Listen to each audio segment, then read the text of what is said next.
आज मैं आपके साथ डिस्कस करने आई हूँ क्लास 9th का एक बहुत important chapter cell the basic unit of life. ये आपकी बायो का एक बहुत इम्पॉर्टेंट चैप्टर है जो आपका डील करेगा सेल्स के साथ। तो इसके अंदर हम लोगों ने बेसिकली आज क्या क्या पढ़ना है। हम पढ़ेंगे व्हाट इज़ सेल, सेल को डिस्कवर किसने किया, सेल थ्योरी क्या है, सेल कितना हो सकता है, यूनिसेलुलर मल्टीसेलुलर, सेल का क्या साइज हो सकता है, सेल की क्या शेप्स हो सकती हैं, और स्ट्रक्चरल ऑर्गेनाइजेशन ऑफ सेल क्या है। बेसिकली जो सेल है वो 3 पार्ट्स में हम डिवाइड मानते हैं कि एक आपकी सेल मेम्ब्रेन होती है, दूसरा आपका न्यूक्लियस होता है और तीसरा साइटोप्लाज्म है। तो इसके अंदर जो भी चीज़ें हैं वो हम डिटेल में अपने अगले लेक्चर्स में डिस्कस करेंगे, बट इसमें हम स्ट्रक्चरल ऑर्गेनाइजेशन के बारे में सीखेंगे। और मेनली हम पढ़ेंगे एनिमल और प्लांट सेल के बारे में कि एनिमल सेल और प्लांट सेल एक दूसरे से डिफरेंट कैसे होते हैं। तो चलिए आज का टॉपिक हम लोग स्टार्ट करते हैं, व्हाट इज सेल। तो सबसे पहले जो बात उठती है वो ये आती है कि सेल होता क्या है, व्हाट इज सेल। तो cell is structural and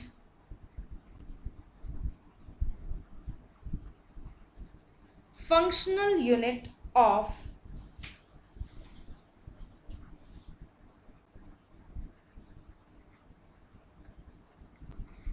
all living organisms।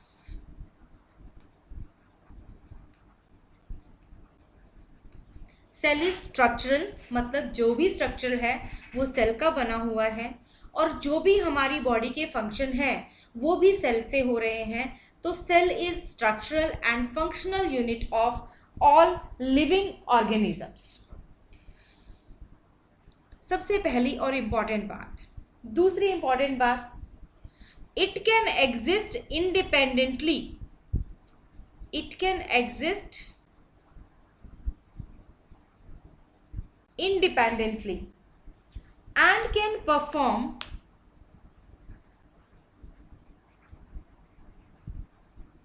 all life process।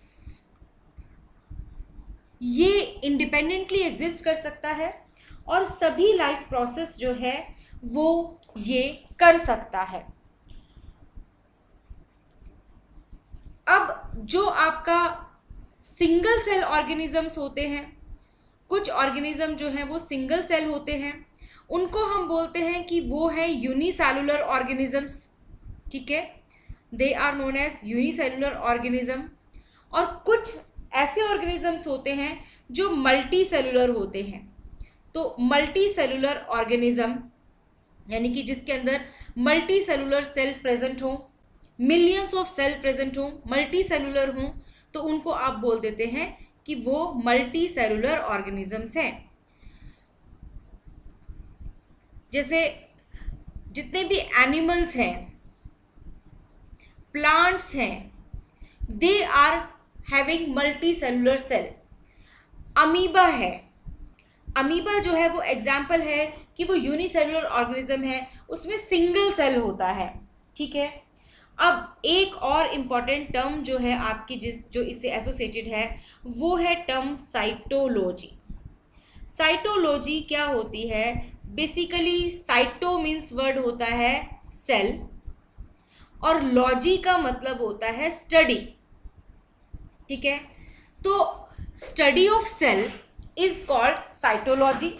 ठीक है, तो सीधी सी इसकी डेफिनेशन है, cytology is the branch of biology under which cell structure is studied.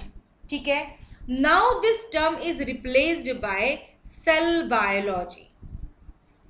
तो साइटोलॉजी की डेफिनेशन या सेल बायोलॉजी की डेफिनेशन क्या कह सकते हैं? It is the branch of biology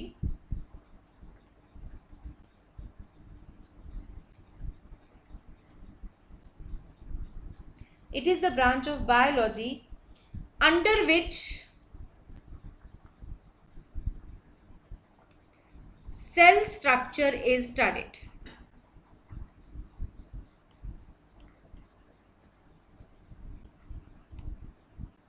ठीक है,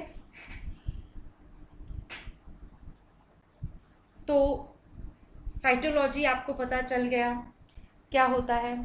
तो सेल की कुछ बेसिक कैरेक्टरिस्टिक्स होती हैं। सेल्स की क्या कैरेक्टरिस्टिक्स हो सकती हैं? तो सेल की कैरेक्टरिस्टिक के लिए हम लोग एक नोट करते हैं कि क्या क्या कैरेक्टरिस्टिक है सेल की।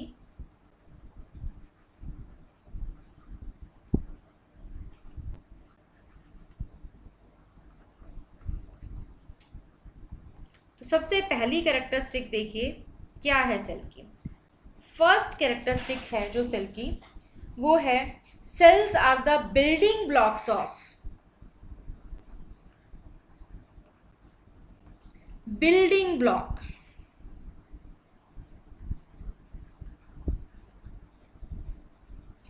all plants and animals.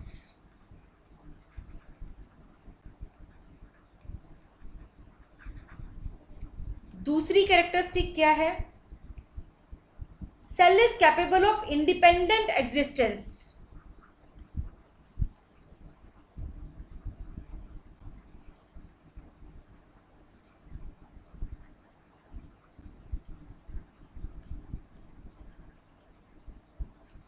and perform all the basic functions of life.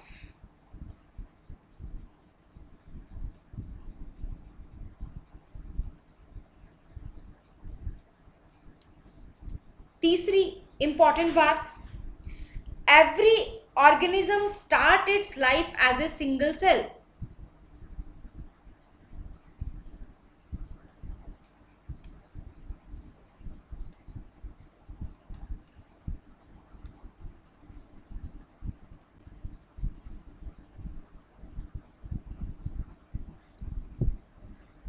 Each cell has its own life span. हर एक सेल का अपना एक लाइफ स्पैन होता है, और जब इनका लाइफ स्पैन पूरा हो जाता है तो ओल्ड सेल्स जो हैं वो रिप्लेस हो जाते हैं न्यू सेल्स से। तो हम क्या लिख सकते हैं? Old and worn out sales are continuously replaced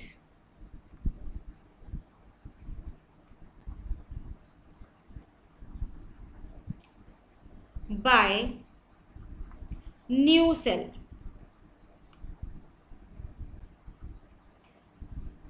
अब देखिए, सेल जो हैं वो एक साथ काम करते हैं तो वो टिश्यू बन जाते हैं।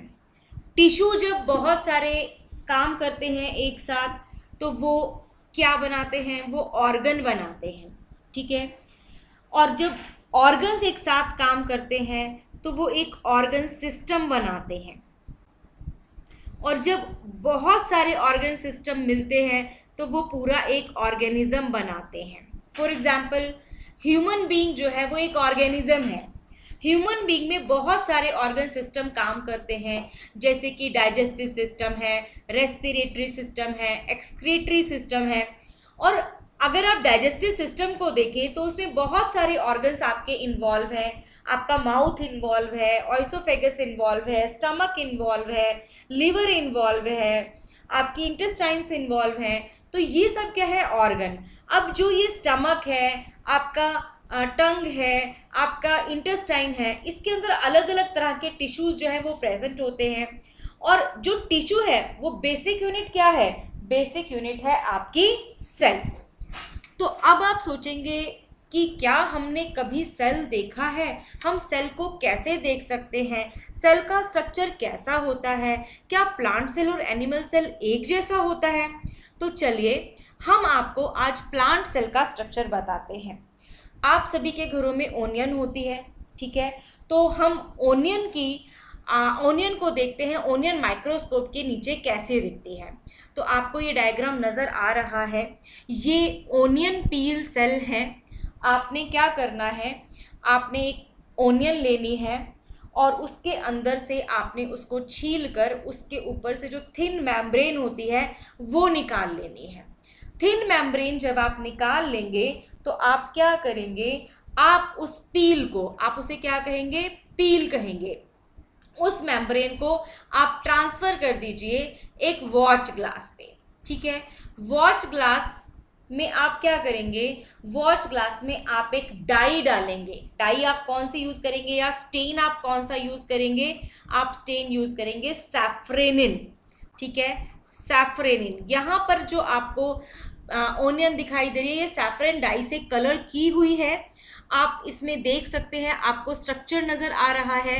जैसे कि हम कहते हैं कि जो प्लांट सेल होता है उसमें लार्ज वैक्यूल होता है, तो आपको ये वैक्यूल दिख रहा है, आपको ये न्यूक्लियस दिख रहा है, आपको साइटोप्लाज्म दिख रहा है, आपको सेल वॉल भी बेसिकली इसमें नज़र आ रही है। तो ये आपको ओनियन सेल नज़र आ रहे हैं, ये भी आपके ओनियन के सेल हैं। ये आपको और क्लियर दिखाया गया कि ये आपकी सेल वॉल है। सेल वॉल और सेल मेम्ब्रेन आपको दोनों नज़र आ रही हैं, साइटोप्लाज्म नज़र आ रहा है, आपको न्यूक्लियस नज़र आ रहा है, और इस डायग्राम में आप वैक्यूल भी क्लियरली देख सकते हैं।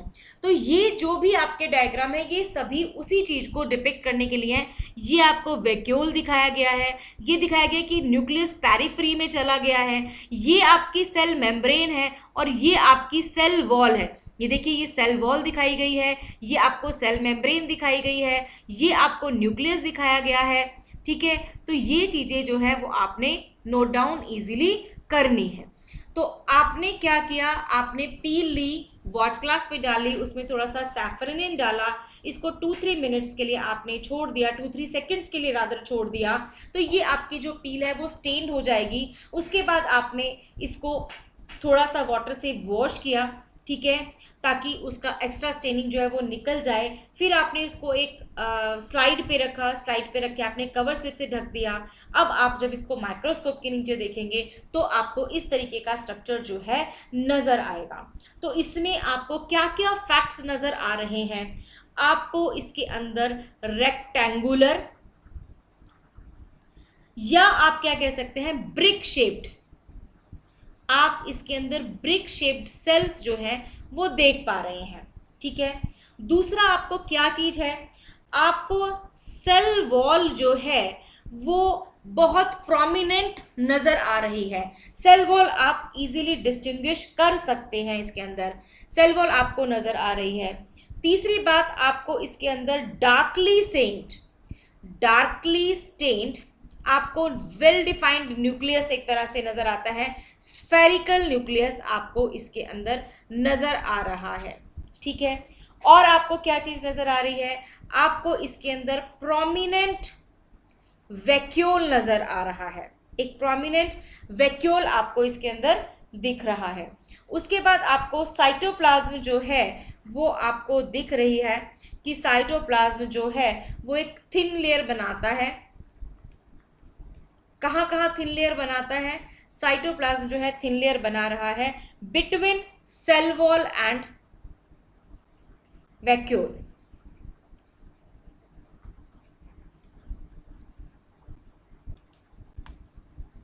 तो ओनियन बल्ब जो है वो बहुत सारे सेल से बना हुआ है। ओनियन का जो एग्जाम्पल है, ओनियन जो आपका एग्जाम्पल है, ये प्लांट सेल का बेसिकली आपके लिए एग्जाम्पल है, जो आपको प्लांट सेल के बारे में पूरी इंफॉर्मेशन देता है। और ये आप कंपाउंड माइक्रोस्कोप के ज़रिए इजीली देख सकते हैं कि इसके अंदर कौन कौन सी आपकी सेल्स वगैरह प्रेजेंट हैं। अब आती है बात आगे कि क्या हमें एनिमल सेल भी कहीं देखने के लिए मिल सकता है। बिल्कुल मिल सकता है। एनिमल सेल आप अपने ह्यूमन जो है वो चीक सेल्स में देख सकते हैं। तो ये जो आपका एग्जाम्पल है ये है आपका एनिमल सेल का एग्जाम्पल। एनिमल सेल आप कहाँ देख सकते हैं, ह्यूमन के चीक सेल्स। चीक सेल्स निकालना बहुत आसान है। कैसे निकालेंगे, मुंह के अंदर थोड़ा सा आप जो माउथ है उसके अंदर आप अपना वार्म वाटर लीजिए और उसके बाद धीरे धीरे टूथपिक से स्क्रैप करके आप स्किन को जो है निकाल सकते हैं। अब इसके अंदर जो आप स्टेन यूज़ करते हैं मिथाइलिन ब्लू। ये डाई जो है वो आप क्या करते हैं उसके ऊपर डाल देते हैं और एक्स्ट्रा डाई को आप वाटर से रिमूव कर देते हैं। आप मिथाइलिन ब्लू यूज़ कर सकते हैं, आप ईओसिन डाई भी यूज़ कर सकते हैं, आप आयोडीन सॉल्यूशन भी यूज़ कर सकते हैं। इसमें से किसी भी डाई से आप इसको कलर कर सकते हैं। उसके बाद आप उसको स्लाइड पे रखेंगे, कवर स्लिप रखेंगे, कवर स्लिप रखने के बाद आप इसको देखेंगे तो आपको इसके अंदर क्या नज़र आ रहा है, आपको इसके अंदर ये न्यूक्लियस नज़र आ रहा है, ठीक है। और एनिमल सेल आप देख सकते हैं कि इसमें कोई सेल वॉल आपको नज़र नहीं आ रही, आपको इसके अंदर साइटोप्लाज्म जो है वो नज़र आ रहा है कि साइटोप्लाज्म जो है वो इसके अंदर प्रेजेंट है। आपको इन सेल के जो है वो प्लाज्मा मेम्ब्रेन जो है वो नज़र आ रही है। तो यही 3 स्ट्रक्चर इसके आपके प्रोमिनेंट है, कोई सेल वॉल इसके अंदर आपको नज़र नहीं आ रही है। तो इसके मेन फीचर्स क्या हैं कि आप ये कह सकते हैं कि जो सेल्स हैं, मेन फीचर्स क्या हैं, cell are bounded by thin cell membrane.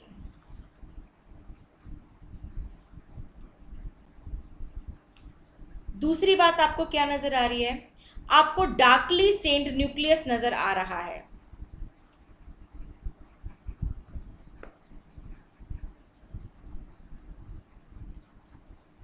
जो कहां पे है, lies in the centre of each cell.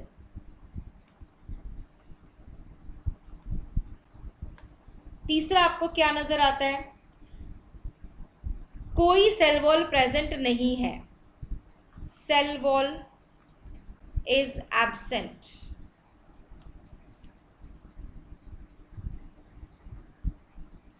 No large vacuole, आपको कोई वैक्यूल भी इसके अंदर नज़र नहीं आता है, ठीक है। तो हमारी बॉडी जो है वो सेल से बनी हुई है। तो आपको मैंने दोनों ही तरह के सेल्स के एग्जांपल्स बताए, जो एनिमल सेल है और जो प्लांट सेल है। इसी के बेसिस पर आप इनके डिफरेंसेस भी लर्न करेंगे। आज मैं आपको इनके डिफरेंसेस और भी डिटेल में कराऊंगी कि एनिमल सेल और प्लांट सेल का मेजॉरिटी में डिफरेंस क्या है। हम इनका डिटेल इलेक्ट्रॉन माइक्रोस्कोप स्ट्रक्चर भी देखेंगे, बट उससे पहले हम कुछ छोटे छोटे फैक्ट पढ़ेंगे कि सेल किसने डिस्कवर किए और किस किस तरह से ये डिस्कवरी आगे बढ़ती है। तो चलिए थोड़ा सा इसके बारे में हम और जानकारी लेते हैं। तो चलिए मैं आपको इसके बारे में बताती हूँ कि सेल किसने डिस्कवर किए। देखिए, सेल्स जो हैं ये फर्स्ट डिस्कवर्ड किए गए रॉबर्ट हुक के द्वारा। रॉबर्ट हुक एक साइंटिस्ट था, ठीक है। उसने 1665 में इनको डिस्कवर किया। इसकी डिस्कवरी भी बहुत इंटरेस्टिंग है। इसकी डिस्कवरी क्या है, कॉर्क एक सब्सटेंस होता है। ये किस में डिस्कवर किए गए, कॉर्क। आप लोग बैडमिंटन खेलते होंगे तो आपको शटल पता होगा, शटल के नीचे जो है वो कॉर्क लगी रहती है, बॉटल्स के ऊपर भी कॉर्क लगी रहती है। तो कॉर्क जो है वो एक सब्सटेंस है जो कि बार्क ऑफ ट्री से हमें मिलता है, ठीक है। ट्री की बार्क से हमें कॉर्क मिलती है। तो रॉबर्ट कुक क्या कर रहा था, उसके पास अपना एक सेल्फ डिजाइंड माइक्रोस्कोप था। उसने इन कॉर्क को देखा तो उसने ये कहा कि ये जो है, जो सेल्स हैं ये हनी कॉम्ब की तरह से हैं। उसको वो सेल का स्ट्रक्चर कुछ इस तरीके से नज़र आया, जैसे कि हम लोग हनी कॉम्ब का स्ट्रक्चर्स बनाते हैं। हनी कॉम्ब मतलब मधुमक्खी का जो छत्ता होता है वो आपको इस तरीके से हेक्सागोनली नज़र आता है। तो इसी तरह का स्ट्रक्चर उसको कॉर्क के अंदर नज़र आया था। तो उसने उनका नाम रख दिया सेल। सेल का एक्चुअल मीनिंग क्या होता है, सेल का लेटिन वर्ड से आया है ये, और सेल का लेटिन में मतलब होता है ए स्मॉल रूम। तो क्योंकि उसने ऐसा स्ट्रक्चर देखा जो उसको स्मॉल रूम के जैसा लगा, इसलिए उसने एक टर्म कॉइन की, दैट इज सेल। तो सेल की डिस्कवरी इस तरह से आपकी हुई थी 1665 में। उसके बाद आपको एक तो ये बहुत इंपॉर्टेंट बात है कि सेल किसने डिस्कवर किए, किस ईयर में डिस्कवर किए, किस मटेरियल में डिस्कवर हुए। तो सेल आपके डिस्कवर किए 1665 में रॉबर्ट हुक ने कॉर्क के अंदर। दूसरी मेन इंपॉर्टेंट बात क्या है कि जो आपका फ्री लिविंग सेल है वो किसने डिस्कवर किया, तो लिवेनहिक था।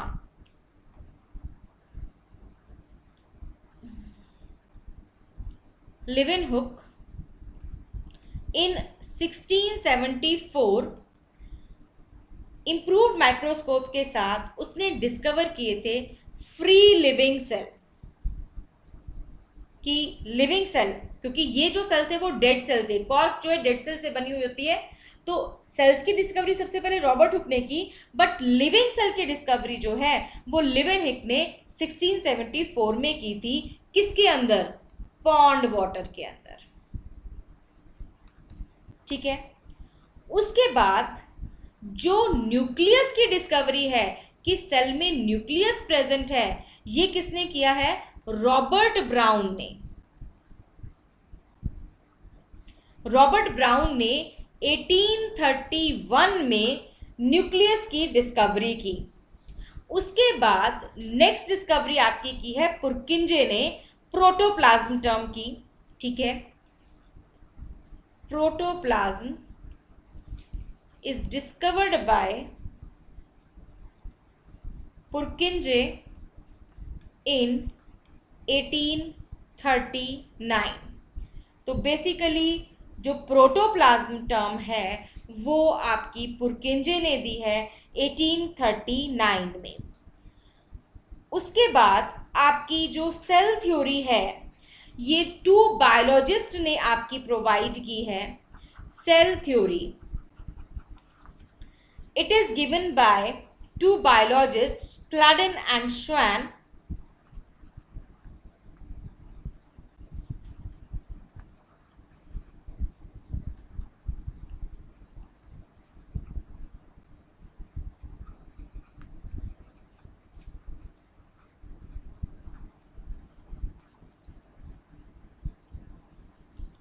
और लास्ट में सेल थ्योरी जो है वो आपकी विर्चो ने एक्सप्लेन की कि all cell arise from pre existing cell. ये आपका ट्रेंड है डिस्कवरीज का जो सेल के बारे में हुई। तो आपको हमेशा याद रखना है कि सेल रॉबर्ट हुक ने डिस्कवर किए, लेवेनहुक ने फ्री लिविंग सेल डिस्कवर किया, रॉबर्ट ब्राउन ने न्यूक्लियस डिस्कवर किया, पुरकिंजे ने प्रोटोप्लाज्म डिस्कवर किया, क्लाडन एंड श्वान ने सेल थ्योरी जो है वो हमें प्रोवाइड की। ठीक है। अब इसके बाद यहाँ पर जो हम सेल थ्योरी की बात कर रहे हैं, तो ये सेल थ्योरी का पढ़ना हमारे लिए मस्ट हो जाता है कि सेल थ्योरी एक्चुअली है क्या। What do you understand by the term cell theory?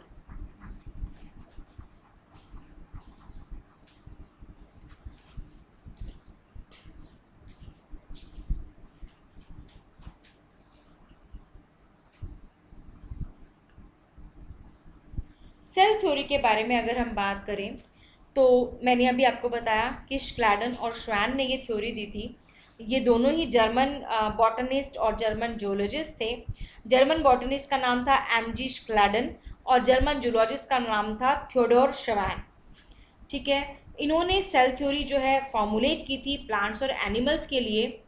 और 1885 में रुडल्फ वर्चो ने ओमनिस सेलुला ई सेलुला, मतलब all cell arise from pre existing cell, ये थ्योरी दी थी। तो ये थ्योरी का ये जो प्रिंसिपल है ये भी सेल थ्योरी में ऐड कर लिया गया। तो बेसिकली जो सेल थ्योरी है उसका क्रेडिट जो है वो जाता है आपका एमजे क्लाडन को, जिसने 1838 में दिया। और जर्मन जियोलॉजिस्ट जो था वो था थियोडोर श्वान 1839 में। और उसके बाद 1885 में Rudolf Virchow.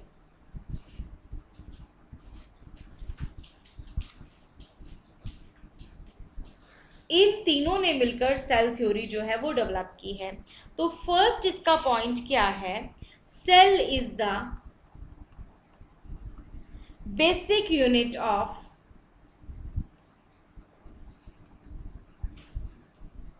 Structure of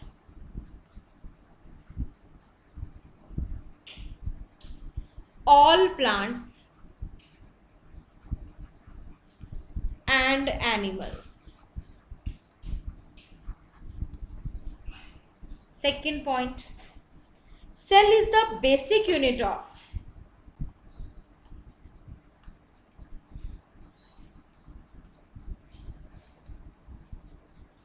function as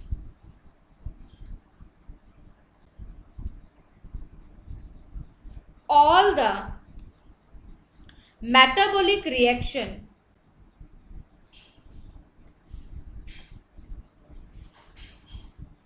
take place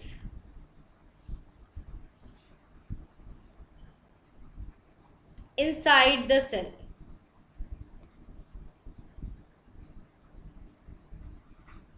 Third point, cell is a unit of heredity as it contains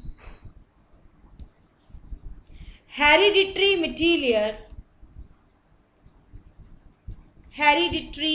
material inside the nucleus.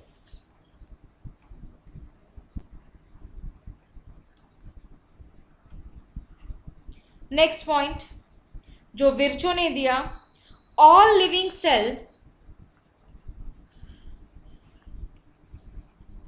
Arise only from pre existing cell.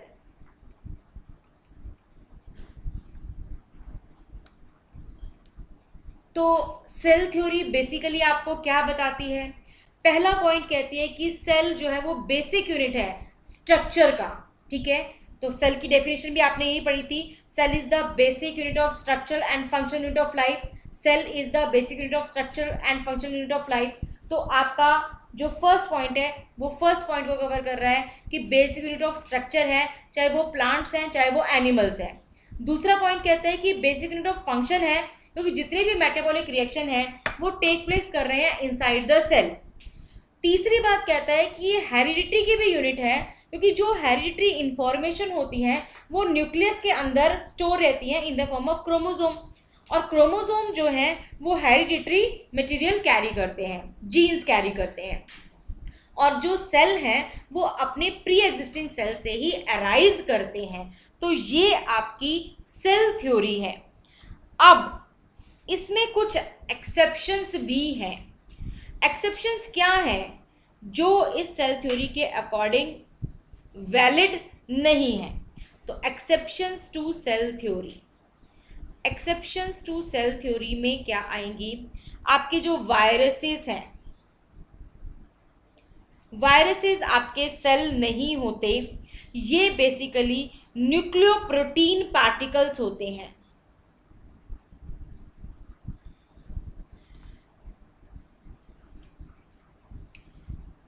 Viruses जो हैं ये nucleoprotein particles होते हैं. और जो nucleic acid होता है इसके अंदर डीएनए या आरएनए, यानी कि न्यूक्लिक एसिड जो है डीएनए हो गया या आपका आरएनए हो गया, ये आपका एनक्लोज रहता है एक प्रोटीन कोट में, एनक्लोज इन प्रोटीन कोट.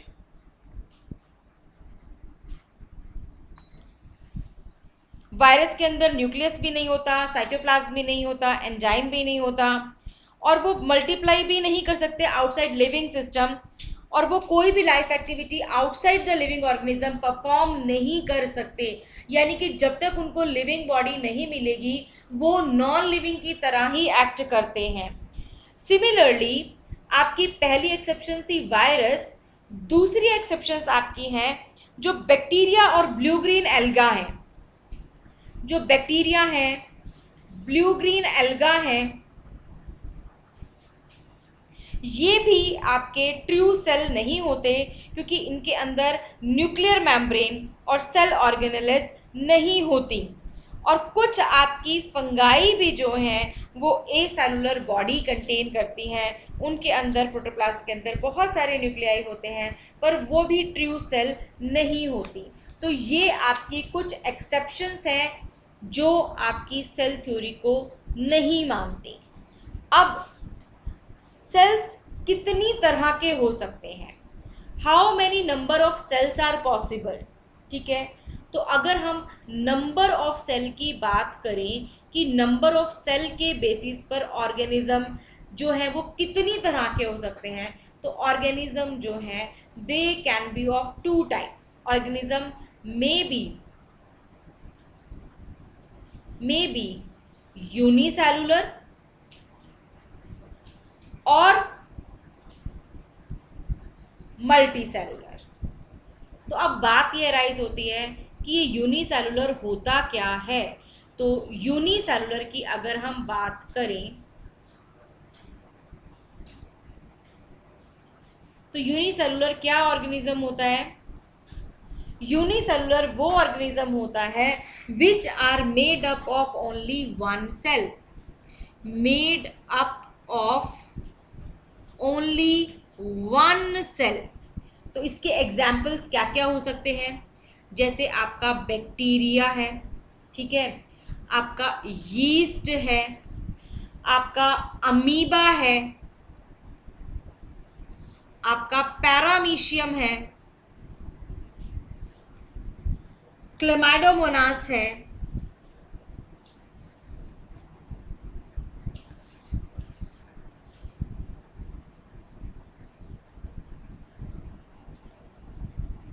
आपका यूग्लिना है। ये सभी ऑर्गेनिज्म आपके यूनिसेलुलर हैं, ठीक है। सेकेंड आपकी कैटेगरी क्या हो सकती है? सेकेंड आपकी कैटेगरी हो सकती है कि आप कोई मल्टी सेलुलर ऑर्गेनिज्म के एग्जाम्पल्स देखें कि मल्टी सेलुलर ऑर्गेनिजम्स क्या हो सकते हैं। तो मल्टी सेलुलर की क्या खास बात है? They are made up of several cell, ठीक है, यानी कि जैसे आपके प्लांट सेल हैं, ठीक है, एनिमल्स हैं, इवन ह्यूमन बीइंग जो है that is made up of billions of cell. और आपको ये चीज याद रखनी है कि जितने भी मल्टी सेलुलर ऑर्गेनिजम्स हैं, all multi cellular organism they develop from a single cell called zygote. यानी कि यूनिसेलुलर तो सिंगल सेल है ही है, मल्टी सेलुलर का ओरिजिन भी सिंगल सेल से ही होता है। तो ये फैक्ट जो है काफ़ी इम्पॉर्टेंट फैक्ट है जो आपको याद रखना है कि आपके चाहे यूनिसेलुलर सेल्स हों, मल्टी सेलुलर सेल्स हों, यूनिसेलुलर सेल में तो सिंगल सेल के अंदर ही सारे फंक्शंस होते हैं, परंतु मल्टी सेलुलर के अंदर आपके मल्टी सेल्स होते हैं, यानी कि जो एक सिंगल सेल है वो आपका ग्रुप टुगेदर हो जाता है, मैनी सेल ग्रुप टुगेदर हो जाते हैं, डिफरेंट टिश्यूज बनते हैं और मल्टी सेलुलर जो है वो सेल्स की आपकी फॉर्मेशन होती है। परंतु जो मल्टी सेलुलर ऑर्गेनिजम्स हैं वो बेसिकली स्टार्ट सिंगल सेल से ही होते हैं, जिसको हम जाइगोट कहते हैं।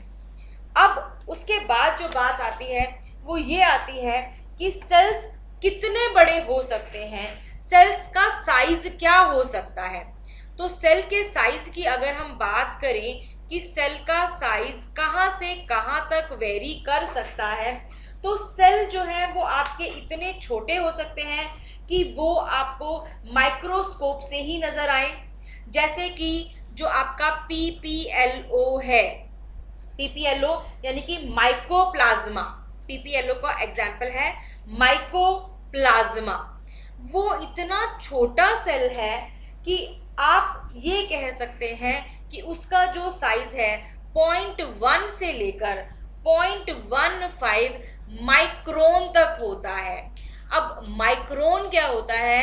एक माइक्रोन 10⁻⁻⁶ मीटर होता है। तो आप समझ सकते हैं कि 10⁻⁻⁶ मीटर, इट्स सो स्मॉल। और जो ये आपका जो है ये स्मॉलेस्ट सेल है, this is the smallest cell, ठीक है। अब बात करते हैं लार्जेस्ट सेल कौन सा होता है। तो आपका लार्जेस्ट सेल जो है या लॉन्गेस्ट सेल जो है, लॉन्गेस्ट सेल आपका है आपका नर्व सेल।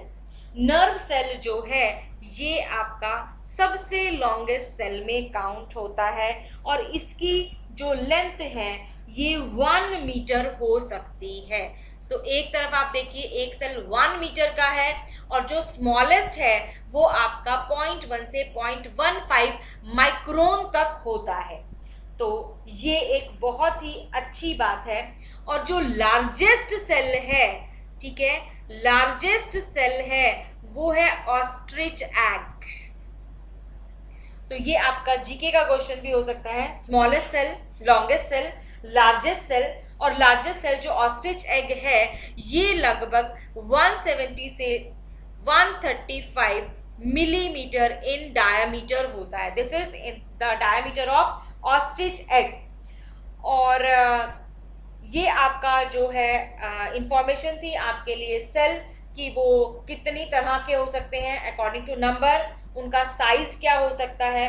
अब एक चीज जो और इम्पॉर्टेंट है वो है कि सेल की शेप कैसी हो सकती है।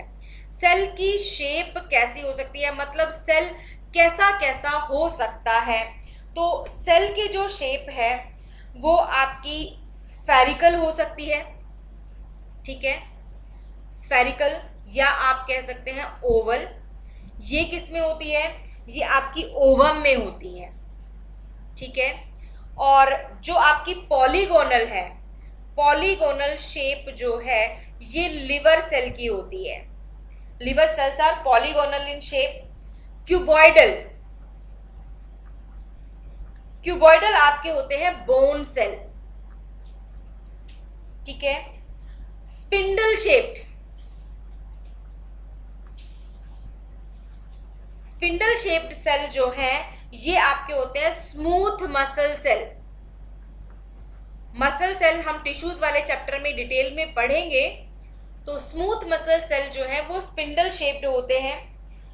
सिलिंड्रिकल में आपकी बेसिकली जाइलम वेसल्स आ जाएंगी। आपके सेल सिलिंड्रिकल भी हो सकते हैं जिसके अंदर आप जाइलम वेसल्स के बारे में पढ़ेंगे। ये सारे सेल्स जो हैं वो लगभग आप अपने नेक्स्ट चैप्टर में पढ़ेंगे, ठीक है। अब कई बारी जो आपकी शेप होती है सेल्स की वो डिपेंड करती है कि वो क्या फंक्शन परफॉर्म करते हैं, ठीक है। Different cell different function perform करते हैं और डिफरेंट फंक्शंस के अकॉर्डिंग ही उनकी जो है वो शेप होती है। जैसे कि आपके जो वाइट ब्लड सेल्स हैं WBC, WBC जो है ये एमीबॉइड होते हैं।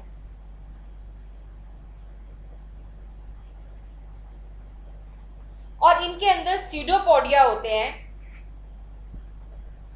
Amoeboid with pseudopodia to squeeze out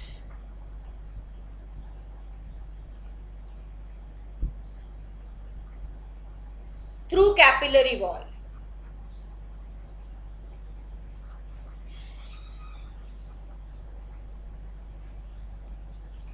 second है आपके आरबीसी। आरबीसी कैसे होते हैं? ये सर्कुलर होते हैं, बाइकनकेव होते हैं, so that they can easily move through small spaces.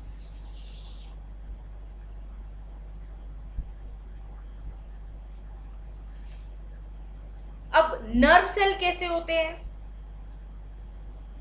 Nerve cells जो हैं ये लॉन्ग होते हैं। क्यों लॉन्ग होते हैं? So that they can conduct nerve impulse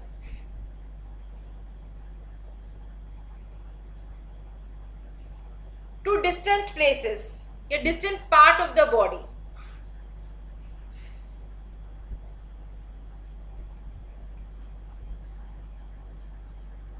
and to the brain.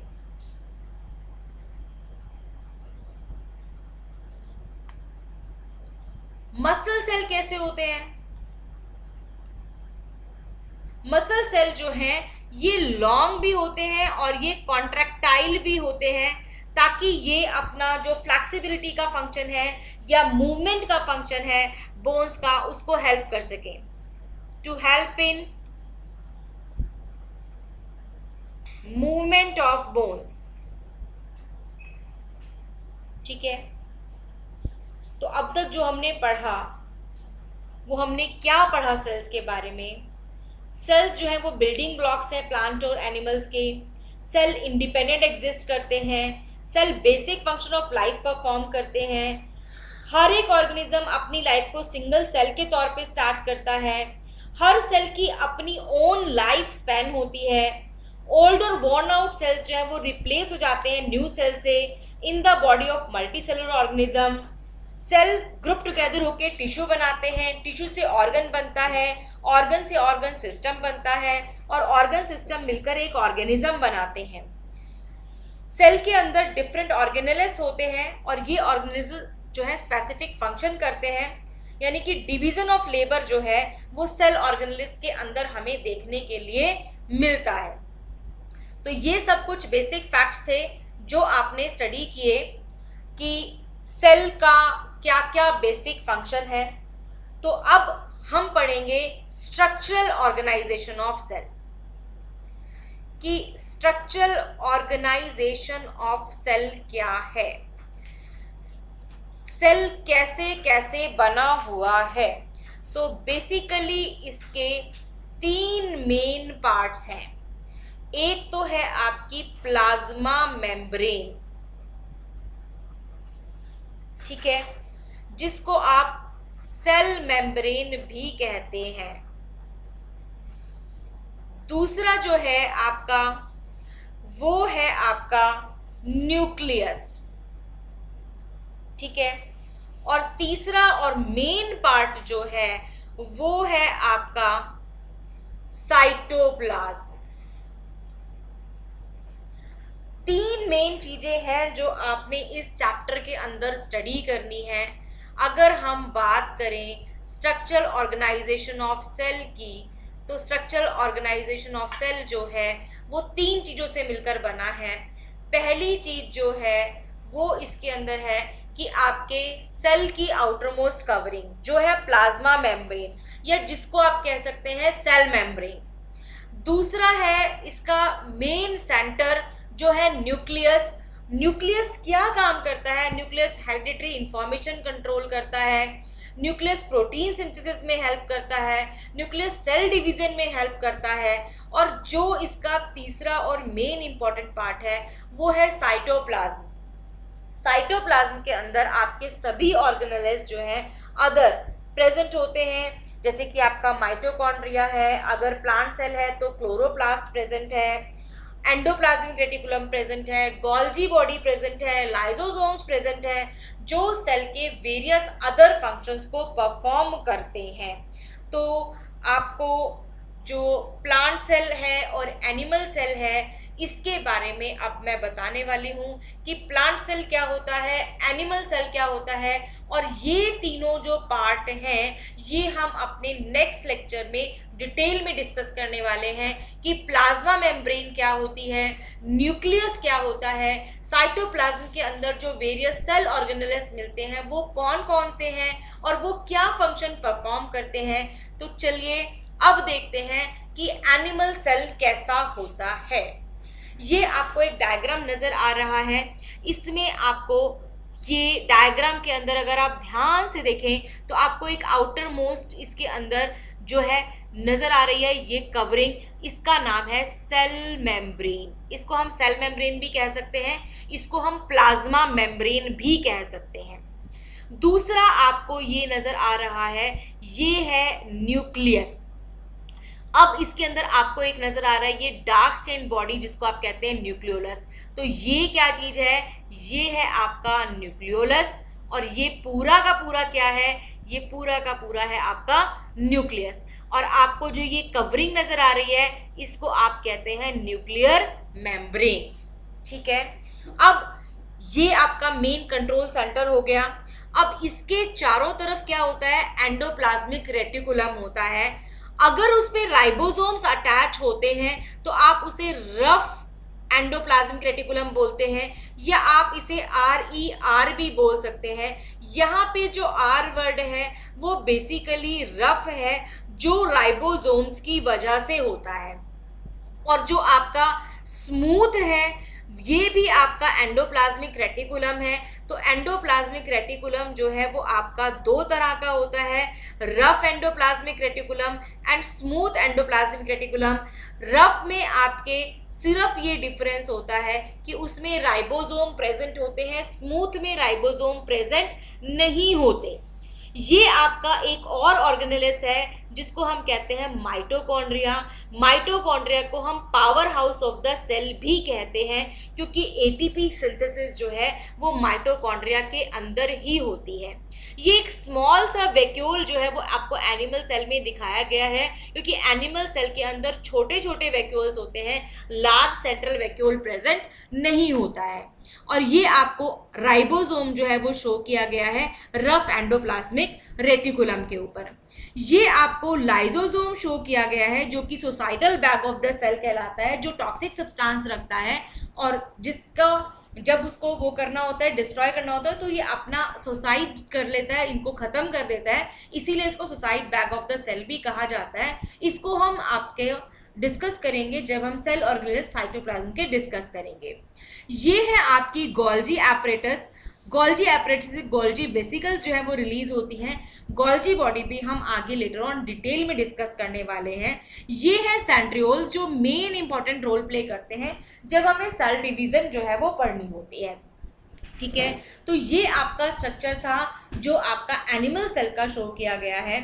अब ये स्ट्रक्चर जो आप देख रहे हैं ये है आपका प्लांट सेल का स्ट्रक्चर। सबसे prominent feature, they have a cell wall.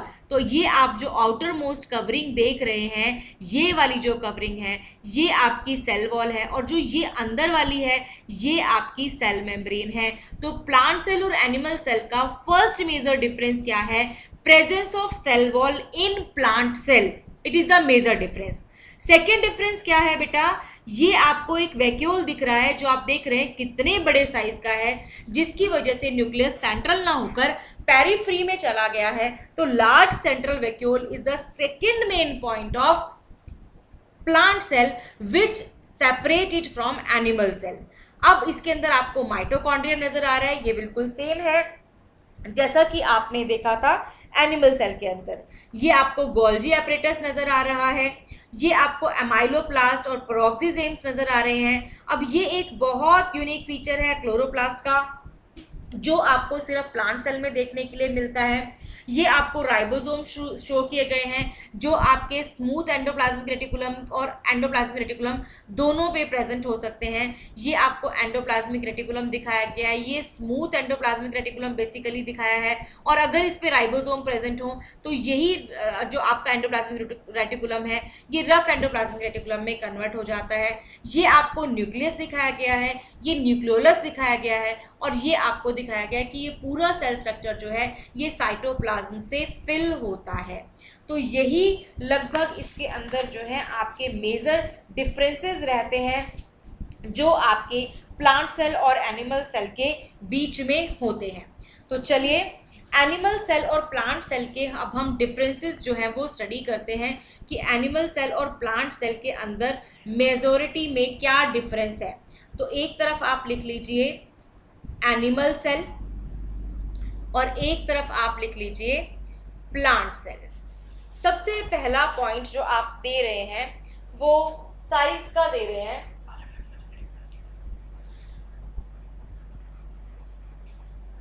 ठीक है, सबसे पहली बात हम करते हैं साइज की। तो जो एनिमल सेल होता है ये ज्यादातर स्मॉलर इन साइज होता है। एनिमल सेल कैसा होता है? स्मॉलर इन साइज होता है। और जो आपका प्लांट सेल है, प्लांट सेल कैसा होता है? प्लांट सेल जो है वो आपका कंपैरेटिवली लार्जर इन साइज होता है। ठीक है, दूसरा मेन डिफरेंस क्या है इसके अंदर? दूसरा मेन डिफरेंस जो है इनकी शेप कैसी होती है? इनकी शेप जो है वो ओवल होती है। They are oval in shape. तीसरा मेन डिफरेंस, सेल वॉल जो है वो एनिमल सेल में एब्सेंट होती है, cell wall is absent in animal cell. चौथा डिफरेंस, साइटोप्लाज्म जो है वो डेंस होता है, dense cytoplasm fill the entire cell.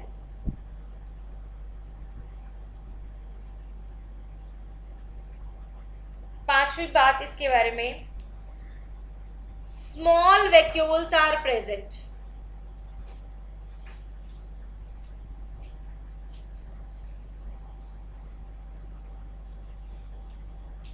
Next बात इसके बारे में, nucleus present at centre.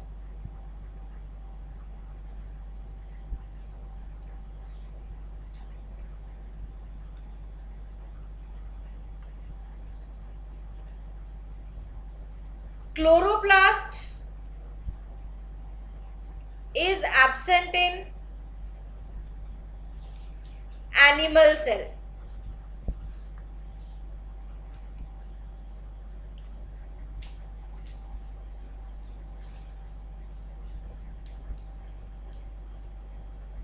It store food in the form of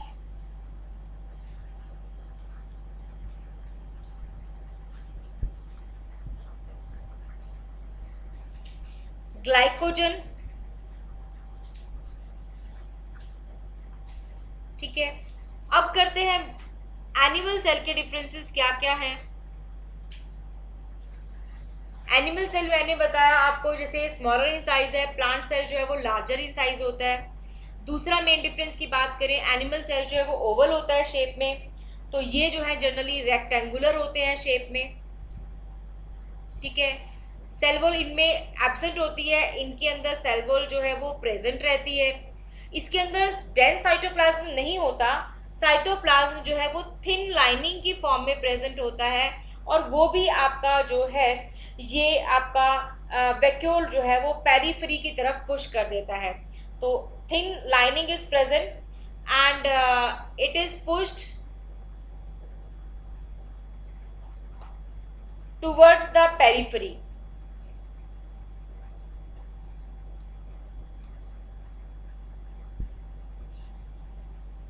bye vacuole. इसमें स्मॉल वैक्यूल प्रेजेंट होता है, इसके अंदर लार्ज सेंट्रल वैक्यूल प्रेजेंट होता है।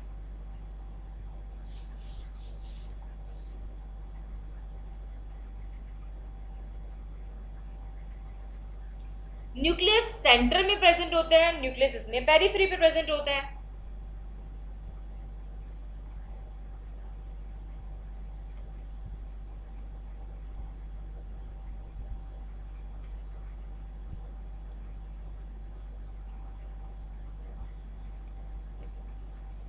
अब क्लोरोप्लास्ट उसमें एब्सेंट होता है, इसमें क्लोरोप्लास्ट मेन फीचर है, क्लोरोप्लास्ट प्रेजेंट होता है, और जो फोटोसिंथेसिस के जरिए फूड की मैन्युफैक्चरिंग करता है, तो इसके अंदर काफ़ी इंपॉर्टेंट बात है क्लोरोप्लास्ट का प्रेजेंट होना। अब इसके अंदर जो फूड होता है ये स्टोर करता है स्टार्च की फॉर्म में।